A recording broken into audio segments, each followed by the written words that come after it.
that we're on? 138. 138. I got it. All right. Welcome to the One Take Podcast, episode 138. Here we are talking about drugs, mammal, narcotics, animal. This week we're talking about cocaine bear. Blowoso. Blowoso. That's insane. Oh my God. All right. So yeah, I mean, yeah, okay. It happened. Bear did drugs, right? There was a bear. There was cocaine. We were all there. We saw it. I'm joined, as always, by Lord Dex Hinton and Less Than Humble Teej. Guys, how we doing? We watched a CGI animal do drugs for an hour and a half. That is what we did with our time on a Sunday afternoon for me. It was a movie. The most tepid reviews of all time. It was a movie. Cocaine Bear, 6.5 on IMDb, came out just a week ago. Number 2 rated popularity movie trending right now. An oddball group of cops, criminals, tourists, and teens converge on a Georgia forest where a huge black bear goes on a murderous rampage after unintentionally ingesting cocaine. 54 Metascore, directed by Elizabeth Banks, written by Jimmy Warden. Stars Kerry Russell, Alden Ehrenreich, O'Shea Jackson Jr., Ray Liotta, may he rest in peace, in his final role. Insane. Oh no. Insane. This is how Ray Liotta goes out, bro. Yeah. Okay. I hate that. Rest in peace to the legend. He definitely didn't take this movie thinking, this is a good last movie. This is going to be it. Yeah.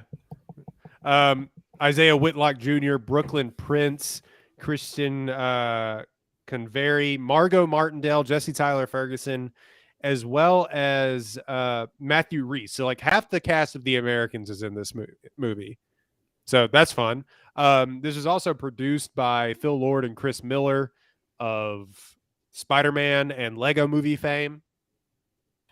So congrats to them, giving Alden Ehrenreich another chance after they were fired from that okay Han Solo movie. Oh yeah. So that's an interesting connection. Yeah, that's right. Okay. That was them. That's where I know that name from. God damn, that movie would have been so much better if they actually got to direct it. Disney, Star Wars, Lucasfilm, count your days. That was awful decision. Anyway. A mad burger. Solo. After we're done with Mandalorian season 3, I think we can all use a break from Star Wars. I feel like I'll just take a moment, take a breather, let it rest. Tell that to Star Wars fans, of which I am one. But this is killing it at the box office. I don't know what they spent on it. It couldn't have been a lot. $30 million weekend gross worldwide on a budget of, I don't know, what do we think? $10 million? No, I'm thinking $15 million. I don't know where the budget of it is. 90% of it was for the CGI bears. And the actual cocaine. It was, oh my God. It was up to a $35 million budget. Wow. Jesus. Where? That's all in the bear, man. It wasn't good. Cocaine Bear has a 65%, actually a 70% on Rotten Tomatoes, 75% audience score. Despite Cocaine Bear's half-baked plot and uneven acting, the titular fiend, scene snorting frenzy, will give B-movie enthusiasts a contact high. Sure. Yeah. Dex, you go first. What'd you think of Drugs Animal? I'm not gonna lie, I was madly underwhelmed by this movie. I was expecting it to be just so much more outrageous and fun and funny and stupid than it was. Like, it is stupid, but not like in the fun way. It's just like, it's stupid. Like, why is my boy from The Wire getting double crossed right now? Like, who asked for that? Why is Ray Liotta here, like getting his insides eaten out by a bear, like as the final role of his career. Oh my god. Like Oh my. why? Why is this happening? It could have been Blackbird. He could have gone out with a bang because he was awesome in Blackbird. Why did And Kerry Russell and these kids have such crazy plot armor that like nothing happens to them? The bear just leaves them alone constantly. Why? For what? Where's her boyfriend at? Like, I wanted to meet the boyfriend. I thought the boyfriend was gonna get ate. That would have been dope. But I don't know. This movie felt like it just pulled punches constantly. And I was expecting it to be like this over the top, gory, outrageous shit. And like there are gory moments in it, but I don't know. I was expecting more. I was expecting it to be crazier, funnier. There's like only one really memorable like kill in this movie to me, and it's my boy from TikTok getting murked in the back of the ambulance. I should have mentioned what's my guy from TikTok's name. Hold on, got to give him his flowers because it's his first film role ever. Scott Cease. Yeah, him. That's Tom. Yeah, he was like the only memorable kill in this movie to me beyond Ray Liotta, because it was Ray Liotta's last movie like scene ever was that. But crazy. Yeah, the bear jumping into the ambulance at full speed, ripping Scott Cease or whatever his name is into pieces. The lady, like the ranger, falling out the back of the ambulance face first, and then the driver crashing through the window. Only like really dope, ridiculous part of the movie. Everything else, I was just like, what the fuck is going on? Who are these shitty ass kids that no one cares about? What's like the deal with O'Shea Jackson Jr. and his homie? Like, why are we doing this? Why are we trying to give them emotional depth? I just want to see them get eaten by bears. Like, C+, whatever. Teej, do you have any lingering thoughts about Cocaine Bear? I feel the same way as Dex. Cocaine Bear is a slasher film. If you're going to make a slasher film, you have to have something to offset the slashing, especially in the year of our Lord 2023. I'm going to give a few examples. There's a director. His name is Alexandre Aja. I think I said that correctly. He directed Crawl, which is great. It is a slasher film where the slasher are alligators.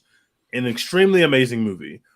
And the reason why the movie is amazing is because to offset the fact that you have a very graphic and very slasher-based film, you have a couple things working for you in terms of the audience perception of it. You have a whole bunch of suspense in the movie, and you have basically what counts to a hero's journey in the main character, which really gives the audience something to root for. You offset the the complete gore with something.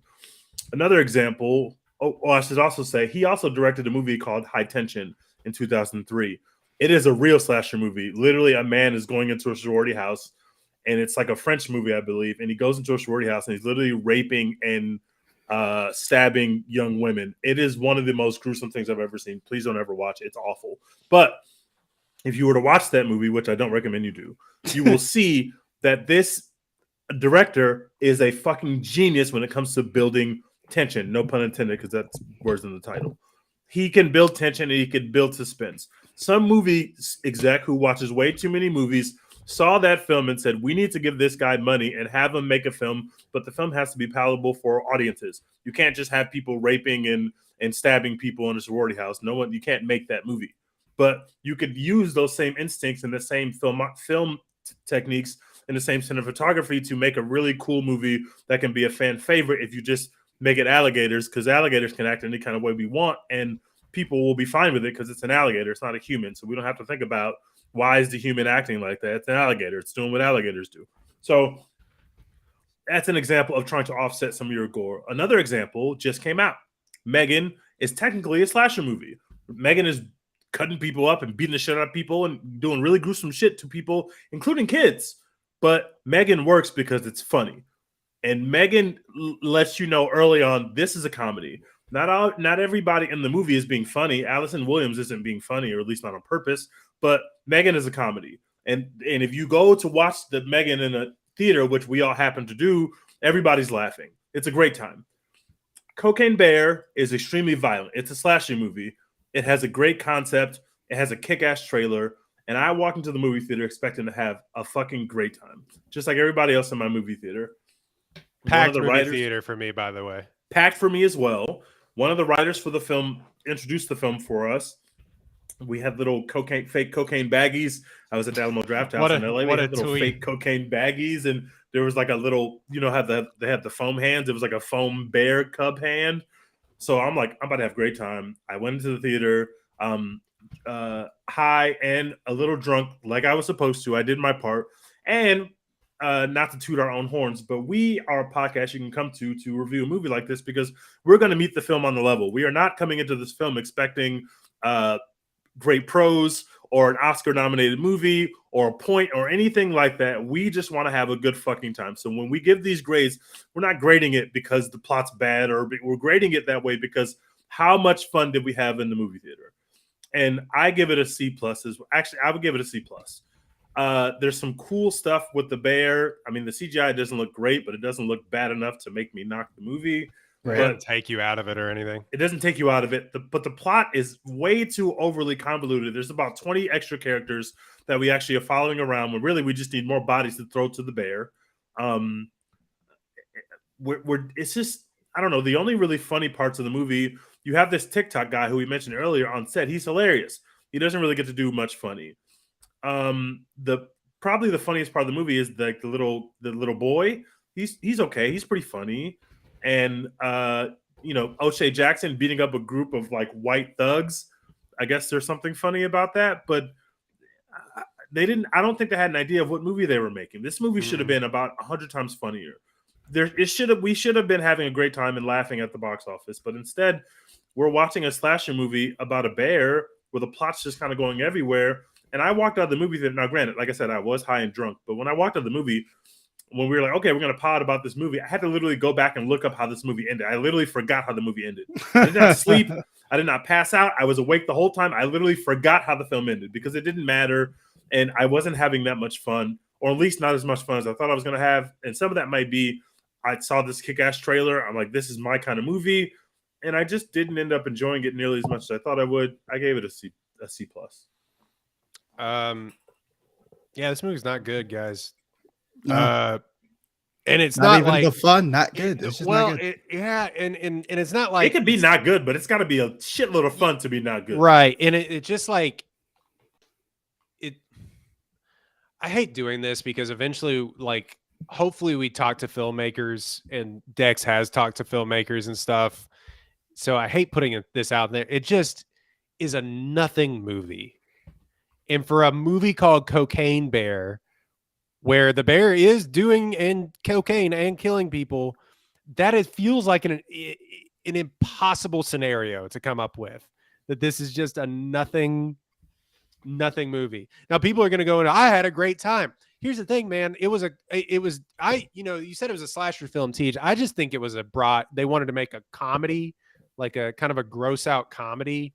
And they wanted to make it campy, and I think they tried to lean into that a little bit. It just wasn't enough, which is crazy to say. I don't know how to explain it better than that. It just wasn't dialed up to 11 like it needed to be.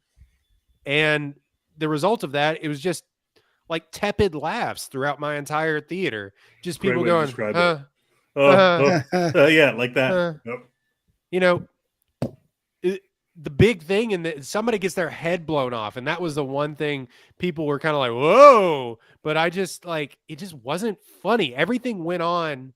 Oh yeah, that did happen. Yeah, out of nowhere too. What a random, yeah, like it just, everything went on like a beat too long, and for an hour and 32-minute movie or whatever it is, that also feels impossible. The pacing was by Elizabeth Banks and whoever dog shit. Yeah, whoever edited this movie was just so, they would just linger on it when the jokes weren't that funny to begin with. And it's just like, we're doing cocaine. We got to get moving here. But most of the movie is somebody trudging through the woods.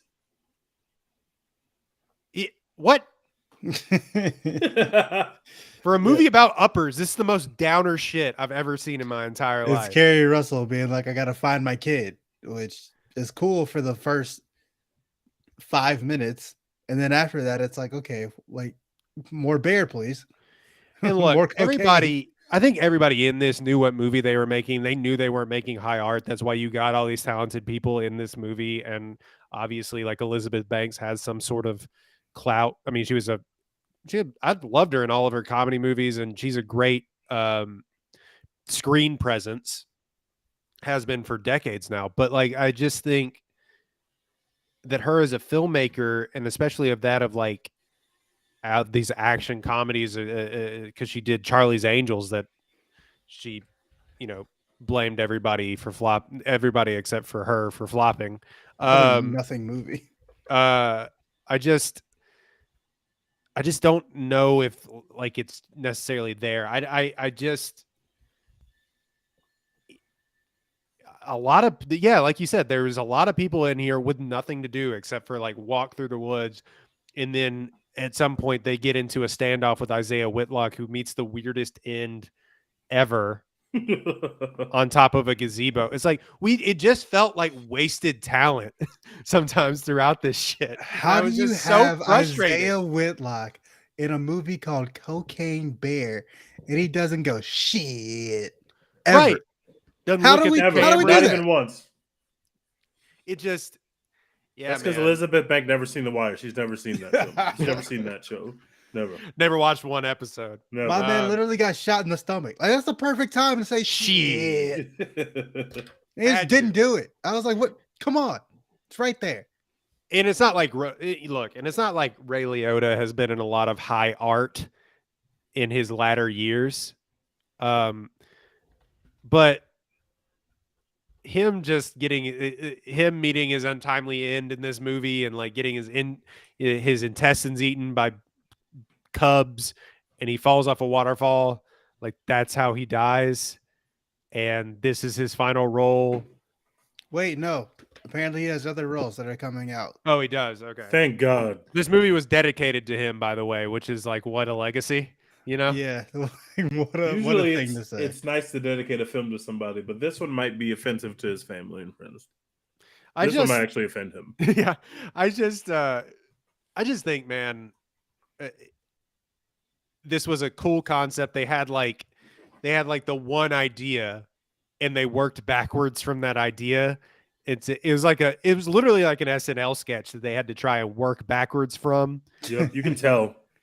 And I think it sort of succeeds because of the people that are in it, maybe because of the Lord and Miller had their hands on it. So it's a little bit more campy, and it's sort of more self-aware than I think maybe it would have been. Like they're the kings of meta filmmaking, but I just think it suffers from a complete lack of urgency or just comedic timing. Really, it really is strange, super strange. And also, yeah, you said there wasn't a lot of gore for a movie about a bear killing people, but it also at a certain point to me was gross for what we were doing. I was just like, ugh, like I'm good. You know what I mean? And I'm not normally the one. We're the ones on screen on this podcast that were like, fuck yeah, Django Unchained. You know what I mean? But nah, it's at a certain point out here, I was just like, man. It's not that. It's not working. Like, it's just like leg stumps. Like, you know what I'm saying? It's just not. That's not what I'm going for here. I want like cartoonish amounts of like fake. True. blood. If you're gonna do it, go way over the top. It's like, we got to the R rating. All right, let's stop. Yeah, it's like I don't. There were multiple just like severed legs just falling from the sky or whatever. It's like we did this bit already. Like we shouldn't be repeating bits in an hour and a half movie. We should have more than this.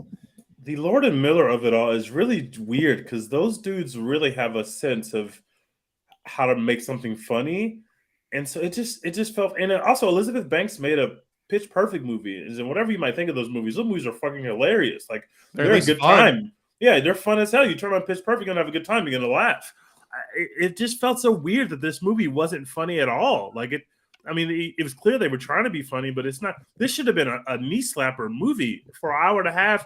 We should have had the crowd going crazy laughing, but we just didn't. And I like to see character actress Margot Martindale and stuff. I Yeah. like to see O'Shea Jackson and stuff, but these people are not funny, or at least not in the traditional way, or not in the way that really worked in the film. And it just felt weird tonally. It just felt like they didn't realize what they should have been making, and what the fans want to see. The fans want to laugh. Of course, the fans want to see the bear go crazy and kill people. That was a given. We saw that in the trailer, but the fans really wanted to. We didn't even have to care about any of the people. We just wanted to have a good time and laugh, and it didn't provide enough of that, like, at all. Not even close. This is one of those movies where you don't have to like provide any sort of emotional background between, and they barely scrape over the surface with like, my mom abandons me for work and her boyfriend all the time. But like, that was it, One of the guys was randomly a widower, and I was like, oh, that's why is that in there? Yeah, They why tried do we to keep play off coming back to the this? cancer death of Alden Ehrenreich's wife as being like a funny bit that they do throughout the entire thing. And it's just like, this is weird. Although, credit to Alden Ehrenreich, he was committed the entire time. He looked like shit in the movie. He looked like absolute shit. Like, he was committed. Everyone in this is committed. It's just in the wrong places. It's just so weird. Yeah, the random like delinquent kid that they run around with in the woods or whatever, he stunk. That character stunk. The joke stunk. Hated it. That was awful. He could have been so much funnier. He was Were you just a talking about the little kid weirdo. or the guy that was with O'Shea Jackson? The guy that was with O'Shea Jackson? Oh yeah, complete Little garbage piece of shit. character. Yeah, hated it. Stunk. Yeah, I don't know. We can go on and on and on about it. I just think like, for a movie theater as full as it was, the marketing for this worked. Obviously, the marketing I think was always going to work. The marketing was funnier than the movie, honestly. Yeah. Scott Sace put out a Facts. tweet like the day the movie came out. And he was like, "Here's what you need to know about Cocaine Bear." Nothing. Like, just show up to the movie. And I was like, "This is That TikTok was funnier than the comedic film, gold. for sure." So that was Cocaine Bear. It's going to be a surprise hit at the box office. Like I said, theater was full. Marketing worked. It was always going to work because it's called Cocaine Bear. Like, holy shit. You know what's funnier than this movie? The stuffed bear that they have with a cowboy hat on it in Kentucky that they found. Have you seen that picture? Yeah, it's Yeah, the Fucking Cocaine wild. Bear. Yeah, it's the Cocaine Bear. Oh yeah, they also have 2 10-year-olds, or however they old, they're 13, I guess, do a knife full of cocaine. Yeah, if you're gonna have kids do cocaine, you got to make the movie funny. I should be having a lot more fun. If literal 10-year-olds are gonna do cocaine right there on screen, I thought they were gonna accidentally ingest it. No, they just did it. They just did it. They And it was swallowed like, oh, it. okay, you're just gonna swallow it. Okay, got it. Yeah. Also, Is that how not cocaine works? Can you just eat cocaine? I mean, people like put it in their gums and stuff like that. But I'm sure if you ingest a mouthful of cocaine, Something's gonna happen. yeah. I was just thinking, like, if you can do that, like snorting that shit sounds awful. I like, if As you can tell, not recommending doing cocaine, never done it, never will do it. But I'm just saying, like, snorting some powder sounds fucking awful. If I can just eat it instead, I would do that. not a lot of not Eating not it sounds huge. awful, too. Yeah, not huge drug guys on this podcast, by the way. Yeah, we only do prescription drugs like Adderall. Yeah, like adults. Maybe we were supposed to do some cocaine, but Adderall is basically cocaine. And if I did Adderall, I would have enjoyed the movie even less. So Yeah, what if that was the whole thing? And Elizabeth Banks goes on the press. Well, you were supposed to do coke. I'm like, Yeah. what? Y'all, they were supposed to provide it for you in the theater. Like, we had this arranged. Yeah, teach. I went in there. I got my big Truly that they sell for $20, like it's a baseball game at the movie theater. And I went in there and I was drinking and I was having a good time for like all of the trailers. I was glad to be around people breathing on each other. COVID's still not a thing. Doesn't matter. We were in there having a good time, laughing at some movie trailers, and then the movie started and it just fart noise. Like, it just okay. Hour and a half Giving movie. y'all fake cocaine as you walked into the theater is even funnier than the movie itself. Your tweet was funnier than the movie. Also, speaking of the trailers for this movie, that I don't remember what it was called, but that horror movie with the weird mom shit, that looks Evil Dead fucked, Rise. man. Yeah, that shit got looked away from my amazing. I'm family. there. No, I'll be there. that I'm shit in there. looks fucked. No, thank you. Like, The even cheese grinder to the leg. Just the trailer, I was like, I can't do this. Won't I do it. won't. I'm in there. Teach Oh, up to man. tell us how it was. 'cause I'm already dead Jesus inside. Christ. I'm time me up. This is going to be a short podcast. Anything else to say about Cocaine Bear? Make your money. I'm glad an original concept film is making money. Cool. But Shout out to Carrie Russell. That's it. yeah, keep getting the Matthew Reese, Carrie Russell power couple. Keep getting those checks. Not enough of him in this movie, by the way. That was the funniest. That was the hardest I laughed when he hit his head on the way out of the plane. When he was throwing out the cocaine. That was the hardest I laughed the entire movie. That like set the tone that like this movie's about to be a romp and it's going to be hilarious because you start like that and it's like, okay, that's pretty funny. I'm into that, and then you don't really laugh hard again. Oh, I didn't give it a grade. C- for me. It was fine. Got it. Like, yeah, we're all in the same area. People are gonna tell us we're stupid for not enjoying it. Like they had a great time, but I just I went in ready to enjoy the film, guys. I mean, what can I do? I tried. Yeah, I've loaded. I've tweeted multiple times that Plane was real cinema. Like I can watch a dumb movie. We're on this podcast calling Ambulance an A+. Y'all tried to make Ambulance real top cinema 10 right there. of 2022. That's Like, real yeah, cinema right there. We can hang out and watch a dumb as shit movie. We This needed one more just dumb. drone shots of the bear. That's what we needed. Drone shots. True. We did. Honestly, that would have saved this movie. Just drone shots of a bear climbing a tree and shit.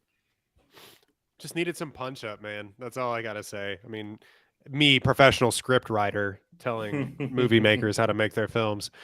Anyway, let's talk about the SAG Awards real quick. Short podcast this week because we're gonna turn around. We're gonna review Creed 3 at the end of the week. Real goddamn cinema. Can't wait. That is gonna be a lot better. Just can already tell you. The SAG Awards came and went this past weekend. As you're watching this, best film. Can anybody take a guess? Oh wait, no, outstanding. They don't do best film because it's a Screen Actors Guild Award. It's ensemble or what? Outstanding performance by a cast in a motion picture. Anybody want to take a guess?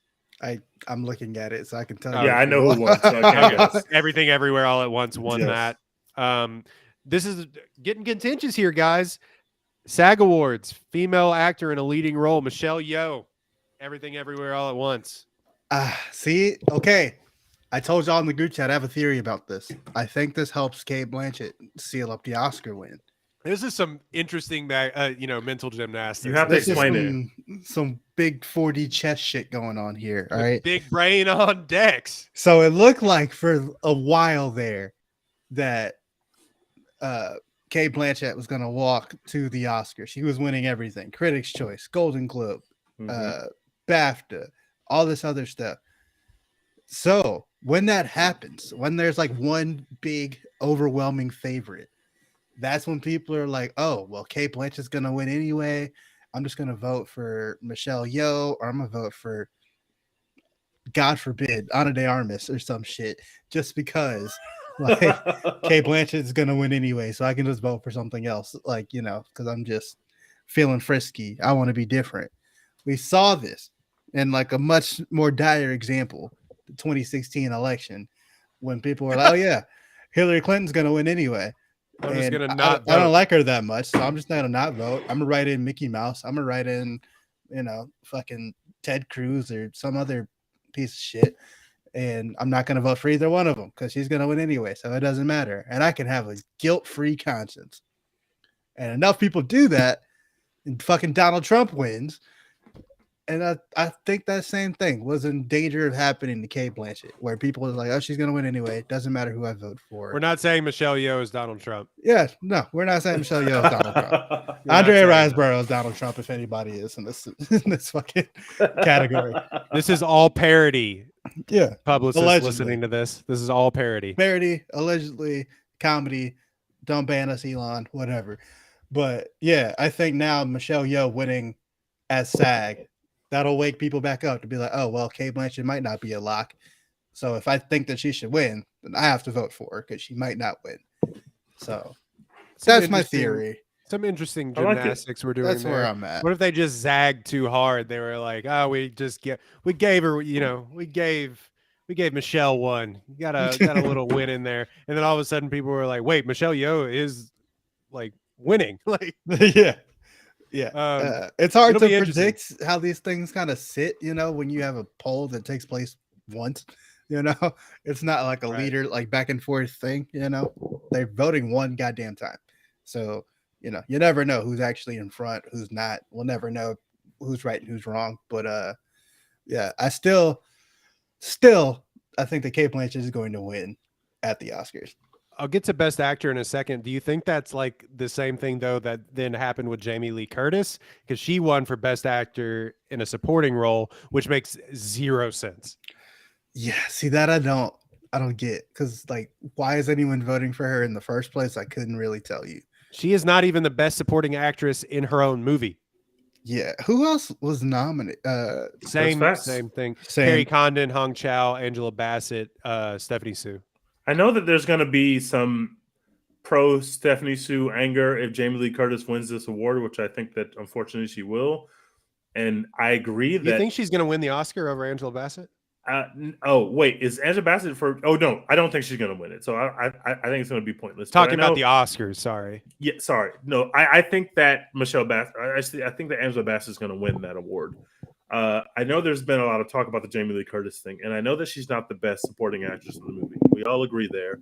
Although I love the work that she did in the movie. I think she's great. But what Sue's doing is way more special and way more commendable in terms of awarding. But also, Jamie Lee Curtis made Halloween, bros. And I'm sorry, but Jamie Lee Curtis is her. And so I can't be that mad, even though I do have like, and I think Angela Bassett is going to win anyway. So it's all going to come out in the wash. They should both be happy to be nominated. And Jamie Lee Curtis, I love Jamie Lee Curtis, so I don't have anything against her performance. But what her co-star did was special. I really do think that what she did was special. Yeah. And if Angela Bassett wasn't Angela Bassett and wasn't also robbed for Why Do Fools Fall in Love, or sorry, What's Love Got to Do with It, maybe we would be having a conversation. But Angela Bassett is also her, and Angela Bassett made What's Love Got to Do with It, so she's gonna get an award for that. Because no one's going to remember Black Panther 2 in 10 years, but we're always going to remember What's Love Got to Do with It. So I'm fine with it. And that she did actually have one under her belt. Yeah, and I'm not going to lie to you. Jamie Lee Curtis would probably be third on my ballot if I was ranking the five. That's fair. Behind, well, actually fourth. Behind fourth on mine. Angela Bassett, Stephanie Sue, and Carrie Condon. And then give me Jamie Lee Curtis after that. Carrie Condon was dope. Is it Shu? Is her last name Shu? I've been saying Sue. I think it's Shu, but I'm not entirely sure. Pivoting back, male actor in a leading role. Dex has opposing thoughts that people are going to call you bad and wrong for on the internet. Brendan Fraser won for The Whale. Also nominated were Austin Butler, Colin Farrell, Bill Nighy, and fucking Adam Sandler for Hustle. Yeah, hell yeah, brother! I still can't believe that Adam Sandler got the nomination. Crazy. I love Adam Sandler, but I can't believe it. That's nuts, man. But good for him, I guess. Like, that's cool. But yeah, my opposing thought is that give me Austin Butler, bro. So I'm sorry, I can't do it. The Whale stinks, dog. Like The Whale is legitimately bad to me. And my argument was that Austin Butler is 12 years old. He'll get his chance. Like Leo down the line. I agree with that. Give it to Brendan Fraser. Like, why not?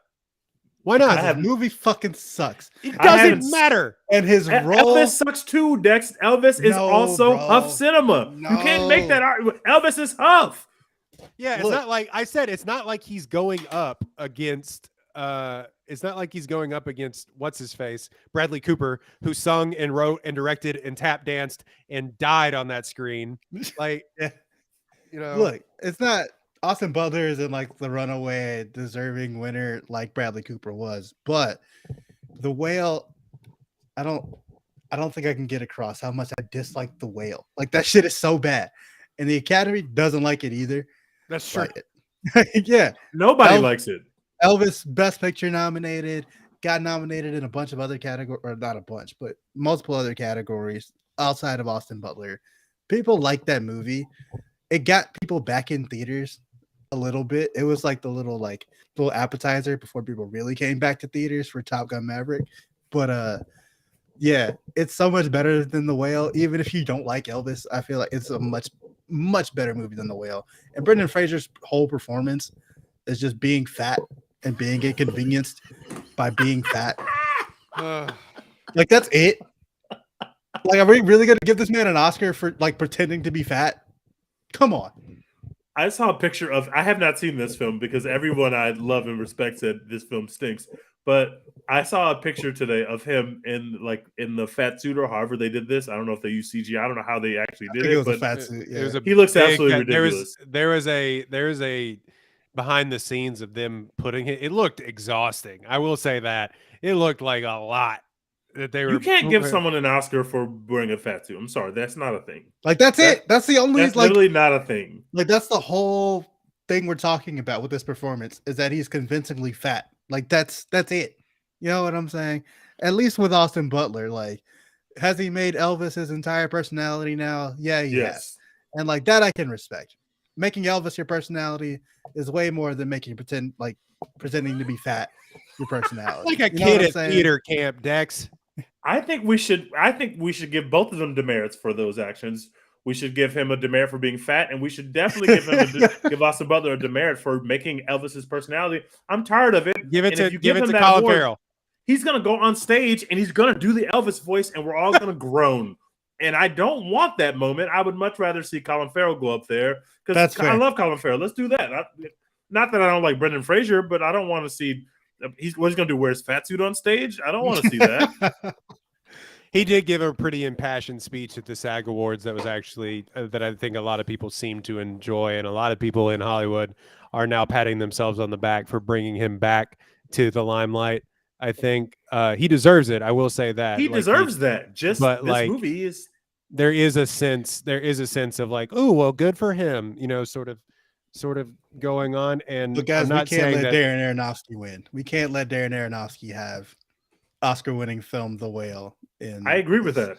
I totally agree with that. Every trailer from now until the end of time cannot be like Darren Aronofsky, multiple Oscar winner for The Whale. Like, come on. He's not going to win anything. Brendan Fraser. Yeah, but they will use that shit, and we have to put a stop to it. I think Brendan Fraser deserves it. I will say there is a sense in Hollywood. I hope they don't pat themselves on the back because they blackballed him for a while. So they need to. The president of Hollywood, whoever that is, needs to come out and needs to come out and issue a statement about why that was. But I do think he deserves something, and they are giving him his flowers, which rightfully so. Yeah, I won't be mad if Brendan Fraser wins. I just hate that movie. Like, that's really it. Ke Kwan won for Best Supporting Actor, which that's the most lock of locks. I don't even think you could get that for minus money at this point. Like that's like plus 1,000 at the walking away. Big lock. But also nominated was Paul Dano, which he should have been nominated in the first place. Brendan Gleeson, Barry Keoghan, and Eddie Redmayne. Stop giving him nominations for things for The Good Nurse. That movie stunk. I didn't even watch it, dog. I knew he wasn't going to get an Oscar nomination for it, so I was like, I don't have to care. Thank God. He yelled on screen once, and people were like, let's give him acting nomination. Stop. Before that movie came out, people were like, Jessica Chastain, she just won the Oscar. Eddie Redmayne has an Oscar. This might be some heat. This might be some magic. And then it came out, and everyone was like, never mind. This is not winning anything that we care about. So I was like, checking out, not watching that shit. Speaking of Jessica Chastain, she won one for actor in a limited series. So what limited series was she in? She was in George and Tammy, I think, on Showtime. So yeah, Abbott Elementary won for ensemble in a comedy series. White Lotus won for ensemble in a drama series. Also love to see it. Jennifer Coolidge, female actor in a drama series. Jason Bateman, Ozark. Didn't that come out like 5 years ago? Also, it's not good. That show stinks. Is that still happening, or is that it's over just now? Just wrapped up. Okay. I never watched it. My parents loved that shit, which usually to me means something stinks. If my parents are like, you gotta this is being watch recorded, this. Right? This is being recorded. They can hear listen. this audio. They don't listen. They don't listen. stunt ensemble in a motion picture, because this is what we care about. Top Gun Maverick, baby. Hell yeah. Which No they way you should can give that to have anyone else. They should have an Oscar for best stunt performance. They should. Like, why not? They have a Do they best not? Oscar. No, they don't. They have a best Oscar for hair and makeup, but the people throwing themselves off of buildings, fuck them.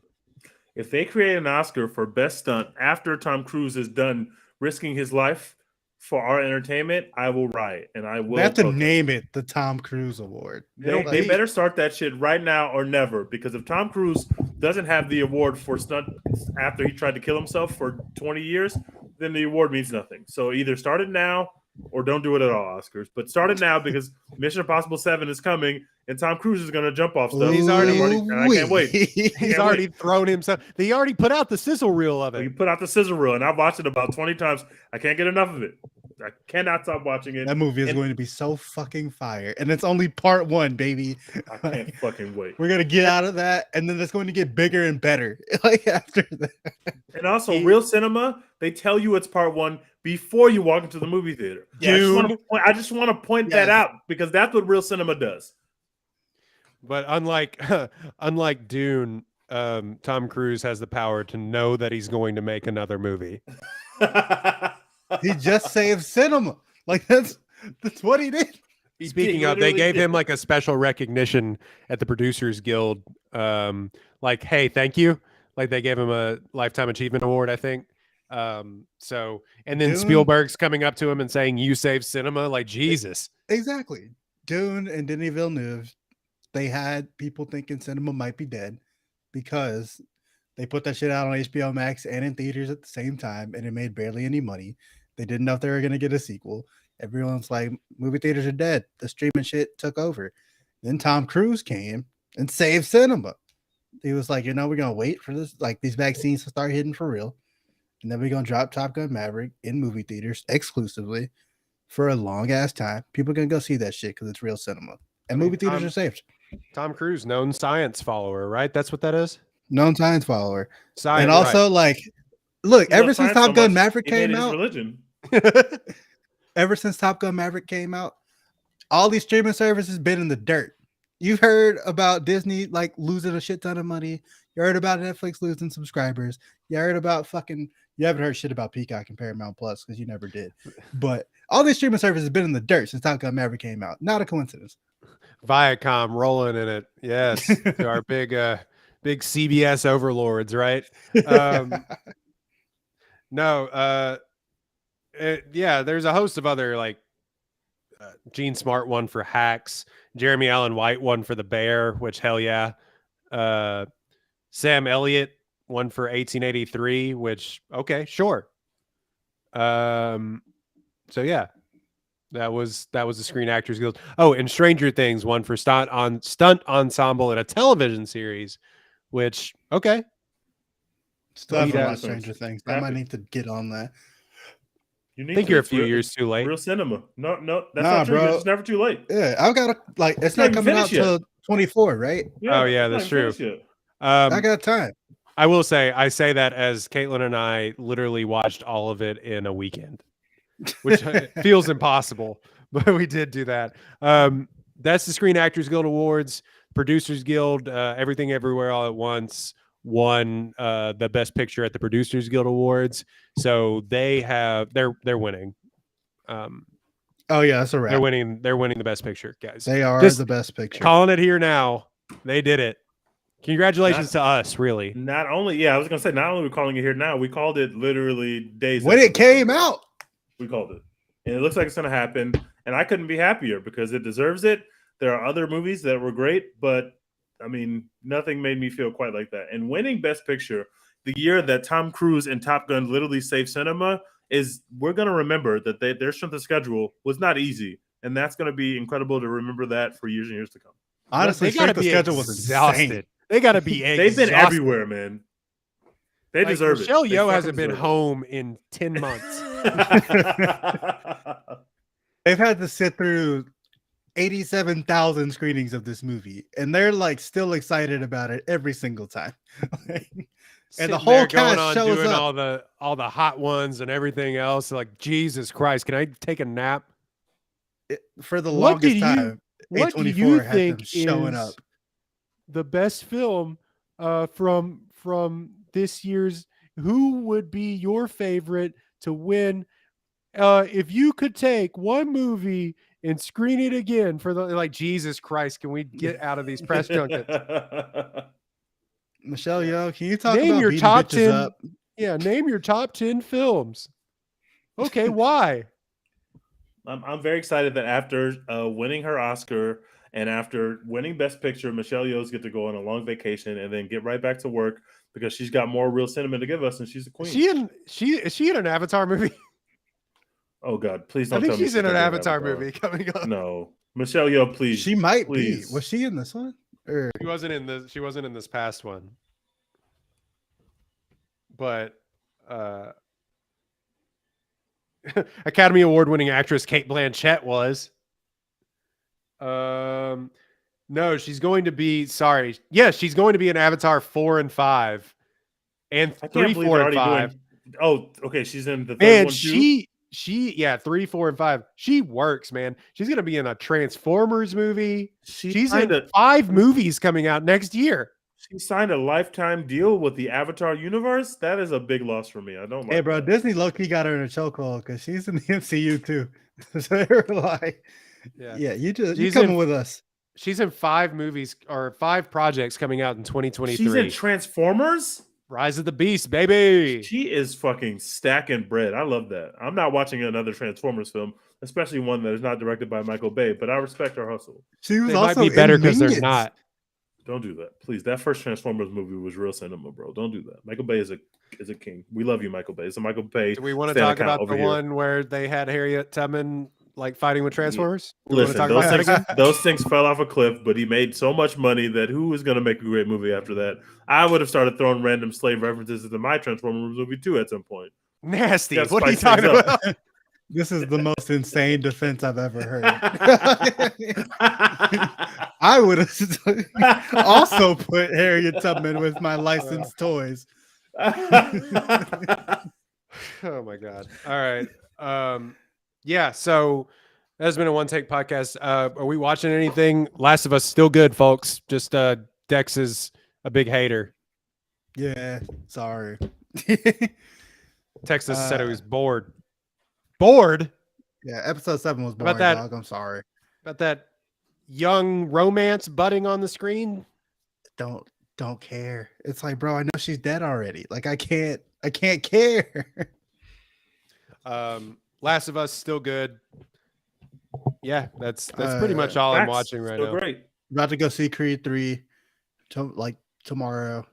That's just gonna be sick. Gonna watch Scream 6 on Friday. Oh yeah.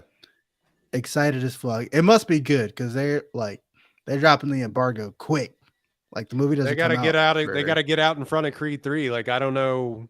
That's a tough box office schedule right there. Yeah, I don't know if Creed 3 will be able to hang on. Like once Scream 6 comes out, they're all out blitzing that shit. But yeah, March is a month of real cinema this year. Rare, like very rare, but. Well, T, you may know, have they always been like they've been financially successful? Obviously, they've made 6, but have they been like gangbusters at the box office?